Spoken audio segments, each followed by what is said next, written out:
Si vous me voyez aujourd'hui dans ce décor de régie de la télévision française, c'est que notre émission va justement se dérouler à la télévision. Nous avons reçu beaucoup de lettres de jeunes filles et de petites filles qui voudraient avoir des renseignements sur le métier de speakerine de la télévision. Vous pensez que répondre à ces questions-là est très simple, puisque nos amis les speakerines sont justement ici. Vous venez de voir il y a un instant Jacqueline Cora, elle est là dans le petit studio habituel des speakerines de la télévision. Elle s'occupe de ces annonces de tout à l'heure. Laissons-la pour l'instant. Si vous voulez, nous allons entrebâiller la porte de la loge de Catherine Langeais.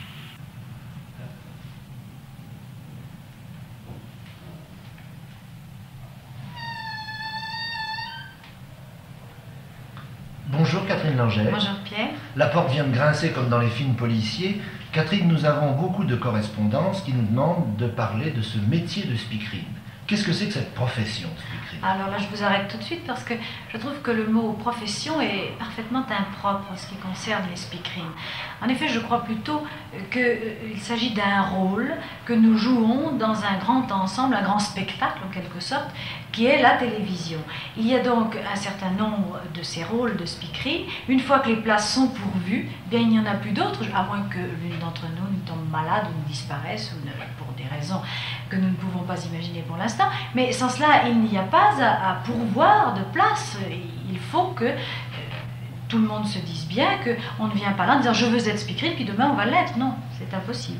De même que le président de la République joue un rôle et qu'il n'y a pas d'école pour être président de la République. Et non, vous avez toujours des comparaisons, Pierre, qui sont très flatteuses en l'occurrence. Mais un président de la République, effectivement, il y a une seule place.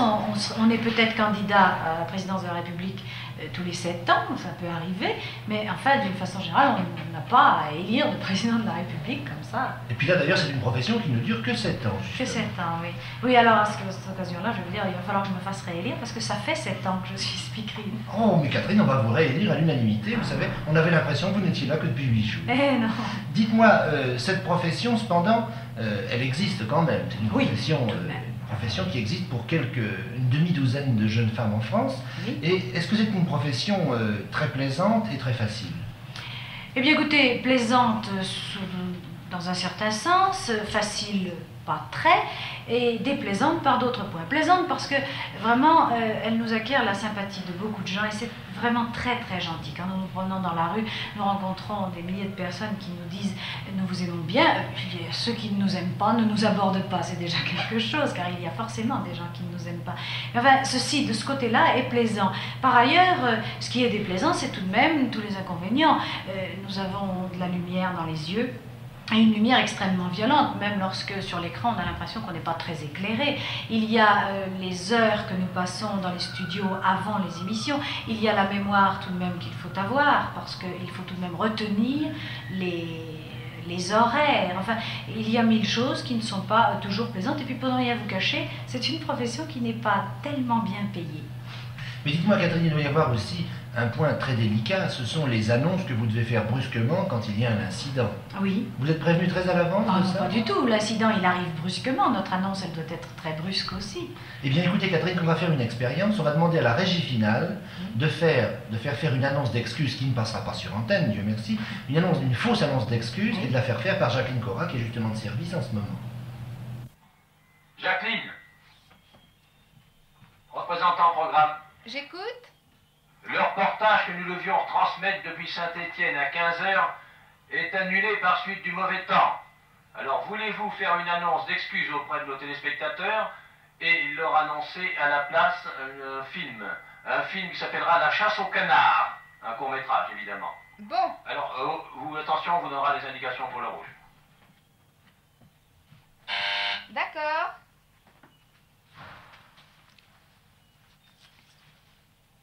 Chers amis, nous sommes vraiment navrés, mais le reportage que nous avions prévu pour 15 h, reportage aux sportifs retransmis depuis Saint-Étienne, est annulé par suite du mauvais temps. Vous voudrez bien nous excuser de la suppression de ce programme et vous vous rendez compte que c'est vraiment indépendant de notre volonté. À la place, nous vous proposons un film sur la chasse au canard. Catherine, voici d'autres questions. Mademoiselle Vandorenne de Lille demande si on peut être marié quand on est speakerine. Écoutez, elle n'a qu'à regarder ma main. La preuve, j'en ai là. Jacqueline Escoffier de Courbevoie demande s'il est difficile de vaincre sa timidité. Je ne sais pas s'il peut être question de timidité, je crois de trac. En tout cas, moi, je l'ai eu pendant très longtemps. Je crois que je suis arrivée à peu près à le vaincre maintenant. Janine et Denise Ravon de Paris, que faites-vous durant les émissions? Ah, ça, c'est essentiellement variable. En tout cas, nous sommes obligés de rester dans notre petit studio précisément pour intervenir, comme vous venez de le voir, et de l'entendre en cas de pépin. Et puis, nous avons le droit de tricoter, si nous voulons, de nous reposer, puis aussi de regarder les émissions. C'est ce que je fais en général. Geneviève Massard de Bagneux demande, les speakerines lisent-elles sur un grand tableau ou apprennent-elles leurs annonces par cœur? Ah, ça, cette question, je suis contente qu'elle me la pose, car elle m'a été posée très souvent. Et je crois que ça intrigue pas mal de gens, pas seulement les enfants d'ailleurs. Non, nous n'avons pas de tableau, d'ailleurs ce ne serait pas possible, car pour lire sur un tableau, nous ne pourrions pas regarder exactement dans la caméra, autrement dit, nous ne donnerions pas l'impression aux gens de leur parler directement. Par conséquent, nous ne lisons pas, nous avons quelquefois un petit papier à côté de nous sur une table qui nous permet, en cas de trou complet, de jeter un petit coup d'œil, mais nous devons apprendre tous nos programmes. En résumé, Catherine, qu'est-ce que l'on doit exiger d'une bonne speakerine? Ah, ce qu'on doit exiger d'une bonne speakerine, c'est plutôt au directeur des programmes que vous devriez demander ça. Enfin, d'abord, une culture générale, je crois, en principe, le bachot, c'est-à-dire être capable de tomber sur des mots étrangers sans buter, pouvoir les prononcer. Quand j'ai passé mon concours, moi, je suis tombée sur Mrinalini Sarabhai. Ce mot est resté vraiment dans ma mémoire. C'est une danseuse hindoue, et je vous avoue que j'ai un tout petit peu trébuché quand je suis tombée sur ce mot. Et puis, comme autre qualité, bien ne pas être trop laide, je crois. Ensuite, être tout de même assez bien vêtu, le plus souvent possible. Et ça, c'est difficile, parce que nous n'avons aucun défraiement. Par conséquent, c'est tout à notre charge. Alors, être habillé de façon à plaire à tous, et ça, c'est très difficile, parce qu'il y a des gens qui aiment les choses compliquées, d'autres qui aiment les choses simples. Je crois que c'est à peu près tout. Et puis aussi, et ça, alors, c'est peut-être la première qualité même, avoir de la mémoire. Et oui, et justement, Catherine, nous allons maintenant assister à un test qui a été passé sur une jeune fille, parce qu'on fait tout de même, on n'engage pas de speakerine, mais je pense qu'on prépare des réserves de speakerine. Bien sûr, je peux être écrasée tout à l'heure en sortant d'ici. Oh mon Dieu. Mais une jeune fille a passé un test il y a quelques jours, et justement, on lui a demandé de réciter tous les programmes de la journée. Si vous voulez, nous allons la voir. Écoutons-la. Je vais vous demander maintenant une petite expérience que vous avez, je crois, pu préparer un petit peu, malheureusement pas aussi bien qu'on aurait voulu, mais dans des conditions qui sont toujours un peu pressées, qui sont celles d'une speakerine qui reçoit son texte rapidement, un peu de temps avant l'émission. Alors je vous mets en préparation d'émission. Attention, à vous. Bonjour mesdames, bonjour mesdemoiselles, bonjour messieurs. La télévision française vous souhaite une bonne journée dominicale et vous propose une série d'émissions qui, nous l'espérons, satisferont les goûts les plus divers. À 15h, nous vous proposons la séquence du spectateur. Puis, nos émissions reprendront à 14h30 avec... Pardon. C'est terrible d'avoir le trac. Reprendrons à 14h30 avec notre émission enfantine, plutôt pour les jeunes, parce qu'enfantine, ça fait vraiment trop jeune. Par mots et par veaux. À 15h10, Jean Noin et Henri Leclerc vous proposent 36 chansons de Pierre Dudon. À 15h45, nos reportages sportifs. Tout d'abord le tennis au stade Roland-Garros, puis ensuite le cyclisme au Parc des Princes. Marianne Le Seine, est-ce que vous vous souvenez, vous, de votre examen de passage, votre examen d'entrée à la Rentrer télévision? ici, oui, je m'en souviens. C'était pas très amusant d'ailleurs. Alors, on avait eu des annonces à faire. On m'avait préparé des annonces. Enfin, on m'avait dit telle ou telle émission, vous annoncerez. Alors, le jour où je suis arrivée, j'avais plus ou moins préparé ça. Alors, je commence, puis tout d'un coup, on me dit non, le dessin animé n'a pas lieu, mais il faut que vous annonciez à l'interview de tel ou tel ministre. Alors, j'ai textuellement annoncé, eh bien, à la place du dessin animé, nous avons le plaisir de vous présenter à l'interview de monsieur le ministre Intel. C'est pas tout à fait ce qu'il fallait faire, je crois. Non. Maintenant, vous le feriez beaucoup mieux, j'en suis sûr. Dites-moi, il y a la petite Nicole Brosse de Chartres qui nous pose une question très précise sur vous. Elle sait que vous avez été comédienne avant d'être speakerine. Et elle voudrait savoir quelles sont les grosses différences qu'il y a pour vous entre ces deux métiers. D'abord, on est entièrement seul. En plus, c'est très immobile puisqu'il faut parler face à une caméra sans trop bouger, ce que je fais par contre, donc je bouge beaucoup. Et puis aussi une question de texte, enfin parce que souvent quand on annonce tous les horaires uniquement, ça ne veut pas dire que c'est un véritable texte. C'est un peu monotone, dire 12h45, 13h15. Et d'ailleurs, j'ai l'impression que les gens n'écoutent pas tellement ça, parce que c'est trop rapide et trop précis.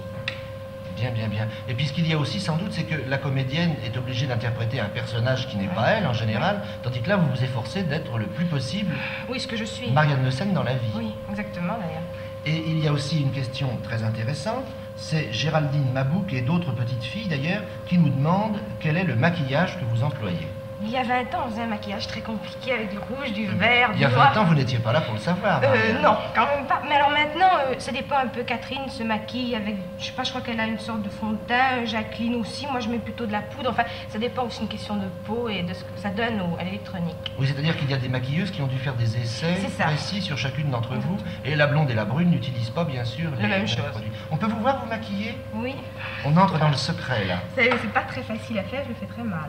Qu'est-ce que vous faites, là, en ce moment? Ouais, les yeux. L'œil de biche. Oh, de biche, vous voyez. J'en mets toujours trop. Ou pas assez. Il y en a un qui tombe et l'autre qui remonte. Vous êtes bien gentille, Marianne. Dites-moi, il y a une chose que nous voudrions présenter aux jeunes téléspectateurs, ce sont les speakerines des régions de France, car on connaît surtout les speakerines nationales qui travaillent à Paris, mais il ne faut pas oublier qu'il y a d'autres speakerines charmantes Oui, elles dans sont toutes les très, régions très de France, gentilles, et que par exemple les Strasbourgeois ne connaissent pas la speakerine de Marseille, C'est dommage. ou que la speakerine de Lyon ne connaît pas la Celle de speakerine de Lille, Lille. Alors, si vous voulez, on va, grâce à la télévision, faire un petit résumé des speakerines de France. Avec plaisir. Strasbourg, Jacqueline Saint-Turel, licence de droit, elle prépare actuellement une thèse de doctorat en droit. Lyon, Lucienne Blanc-Bernard, mariée, mère de 3 enfants, comédienne. Lille, Josiane Boucher, études secondaires au lycée de Lille, études d'infirmière d'État, mariée. À Lille aussi, Christiane Rabiega, d'origine polonaise, baccalauréat de philosophie, licence d'anglais, certificat de polonais, joue du piano. Enfin, à Marseille, Anne-Marie Pesson, elle voulait être comédienne, elle devint speakerine. Jacqueline, nous voilà revenus dans le studio que l'on appelle le studio de complément. Vous savez que nous avons reçu beaucoup de questions qui vous concernent, et une petite fille particulièrement voudrait savoir si vous aimez mieux présenter les émissions l'après-midi ou le soir. Ah, voilà une question assez délicate parce que je dois dire que sur le plan personnel, cela m'est absolument égal. Toutefois, avec une petite préférence pour le soir quand même, parce que sur le plan artistique, c'est plus intéressant. Nous avons des émissions plus grandes, à portée plus conséquente, si je peux m'exprimer ainsi. Et vraiment, c'est un plus grand plaisir. Mais d'un autre côté, eh bien, voyez-vous, il n'y a absolument aucune différence puisque nous sommes dans un studio. Vous y êtes, vous pouvez le constater. Il n'y a absolument aucune ouverture, aucune fenêtre. Il n'y a pas la lumière du jour, par conséquent, nous sommes toujours sous celle des projecteurs et on ne peut pas différencier midi de minuit. C'est cela. Il y a cependant une après-midi que vous aimez particulièrement, je crois. Ah, dans la ça, semaine. bien sûr, Pierre. Et c'est celle du jeudi. Nous sommes jeudi et vous savez que là, vraiment, c'est un très, très grand plaisir pour moi d'accueillir tous nos petits téléspectateurs de tous les coins de France et vraiment, c'est mon émission préférée. Je Eh bien, l'avoue. voyez-vous, tous les jeunes téléspectateurs voient en ce moment le studio, chose qu'ils ne connaissent guère, car ils vous voient dans le studio, mais ils ne savent pas ce qu'il y a autour de vous. Qu'est-ce que c'est que cette table où il y a votre sac et des journaux? Ah, alors là, c'est la table où nous nous coiffons, où nous pouvons faire un petit raccord. Voyez-vous, là, c'est notre petit tiroir à malice. Là, il y a le poudrier, il y a le fond de teint, le rouge à lèvres aussi, C'est brosse, peigne, enfin, tout ce qui nous permet de nous mettre en beauté avant d'apparaître. Mais vous n'en avez guère besoin. Oh, vous nous Qu'est-ce que c'est flattez, Pierre. ces deux choses, ces deux espèces de tuyaux de poils qu'il y a devant vous? C'est les micros, Oh, ça? vous n'êtes pas gentil pour nos micros, mais ils sont très esthétiques. Oui, non, mais c'est très curieux. Vous comprenez, ce sont des choses auxquelles on n'est pas habitué dans la vie Oui, c'est courante. vrai, c'est Et vrai. la grande feuille que vous avez sur cette table devant vous? Ah, alors cette grande feuille, c'est ce que nous appelons le conducteur des émissions. Voyez-vous, avant de présenter nos émissions, on nous remet sur ce papier sur lequel sont indiqués tous les horaires des émissions que nous aurons à présenter, aussi les noms des réalisateurs. Et j'ai employé le terme horaire et c'est vraiment ça. Voyez-vous, on est un petit peu comme un chef de gare qui doit connaître par cœur les horaires de ses trains. Et à nous, évidemment, de le présenter à nos téléspectateurs d'une façon agréable. Dites-moi, qu'est-ce que c'est la grosse boîte qu'il y a sur la table devant La vous, grosse là, boîte, cette grise? ah, cette boîte-là, c'est notre interphone. Alors, voyez-vous, il y a des tas de petits boutons et cela nous permet de communiquer avec la régie finale, de poser des questions au moment d'une émission ou au moment d'une chose inattendue. S'il faut, par exemple, si il a été décidé qu'un interlude doit passer entre deux émissions, nous demandons quel sera cet interlude. Et ça permet aussi aux gens de la régie finale de communiquer avec nous. Nous recevons les ordres. Et par vous cet les appareil. entendez par où? Il y a un haut-parleur dans Mais le oui, studio? il y a un haut-parleur. Tournez-vous, Pierre, vous allez le voir là-bas. Ah, Voyez-vous cette cette espèce de grand grande trou boîte? dans le mur, Oui, avec un trou dans le mur. Et à côté, je vois d'ailleurs une chose fort intéressante, j'aperçois la pendule de l'horloge parlante. Et vous la reconnaissez? Et on la Parce met que- en marche avant les émissions. Bien sûr, Et bien on sûr. la règle exactement sur l'horloge parlante. Exactement. Un de nos opérateurs est en contact avec l'horloge parlante, reçoit l'heure exacte et l'indique sur la pendule. Et il y a encore dans le studio des projecteurs, bien sûr, et un récepteur sur lequel vous contrôlez votre image, à vous. C'est exact, Pierre. Parce que, voyez-vous, je crois que c'est amusant de le signaler, nous n'avons pas de caméraman, nous nous cadrons nous-mêmes. Alors, nous sommes sur notre petit siège, et en regardant cette image de contrôle, eh bien, nous voyons exactement où nous devons nous placer, si nous sommes trop à droite, trop à gauche, et en général, nous essayons de respecter le centre. Et effectivement, cette caméra qui est devant vous, là, est une caméra toute seule, sans caméraman. Et bien maintenant, chère Jacqueline, je crois qu'il est temps de nous quitter. Nous allons vous retrouver dans un instant, car notre émission arrive à sa fin. Je C'est vous vrai. remercie, ainsi que Marianne Le Sen et Catherine Langeais, d'avoir répondu si gentiment à nos questions. Il ne nous reste plus maintenant qu'à passer notre générique de fin. Eh bien, c'est ce que nous allons faire. Au revoir, Pierre. A tout de suite. À tout de suite, c'est vrai.